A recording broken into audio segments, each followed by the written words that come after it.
excessive vomiting.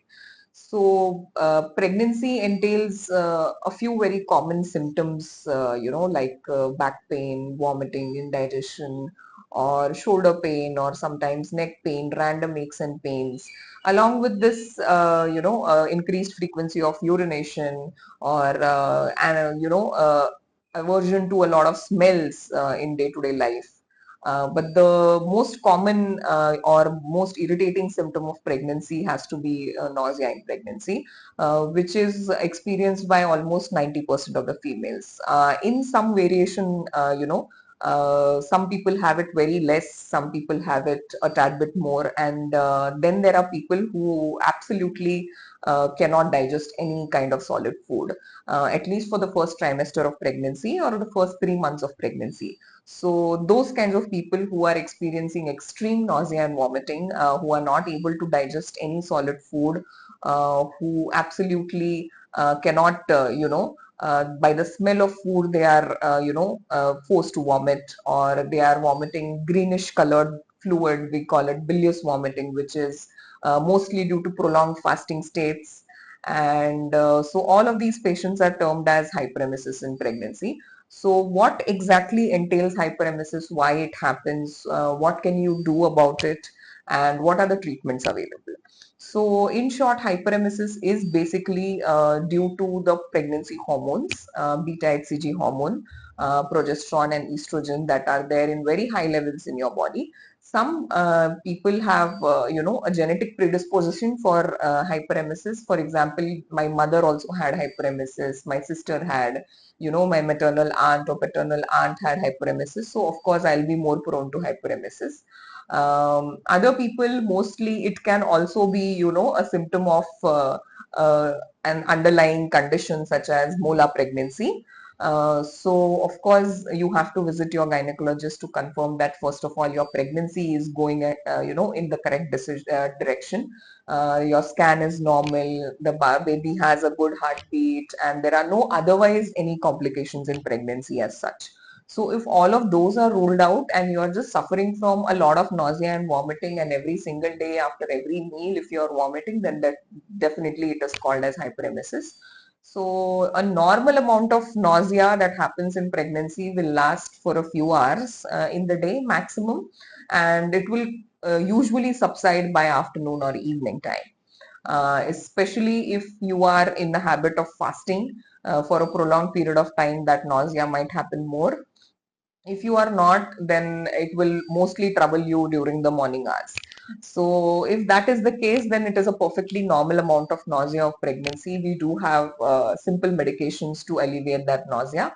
So that will take care of that. But in spite of these simple medications, if you're constantly vomiting after every meal, if you're not able to digest food or water, then that is termed as hyperemesis. So more often than not, hyperemesis is also genetically predisposed. So if you have any family history, do let your doctor know beforehand, so that we can, start you on those medications early.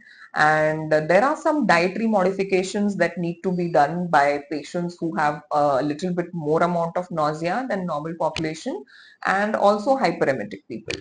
So what are these common things that you can do to, combat hyperemesis? First of all, do not stay hungry for a very long time. And early in the morning when you get up, do not have empty stomach tea, coffee or milk.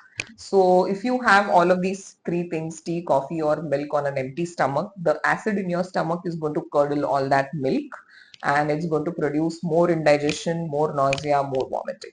So plain and simple, when you get up in the morning, immediately don't rush to brush your teeth. Sit for some time. Don't make any sudden movements. If you want to drink water before you brush your teeth, that's also fine. After you brush your teeth, make sure you are eating something dry, like a dry toast or probably a salty cracker or a biscuit.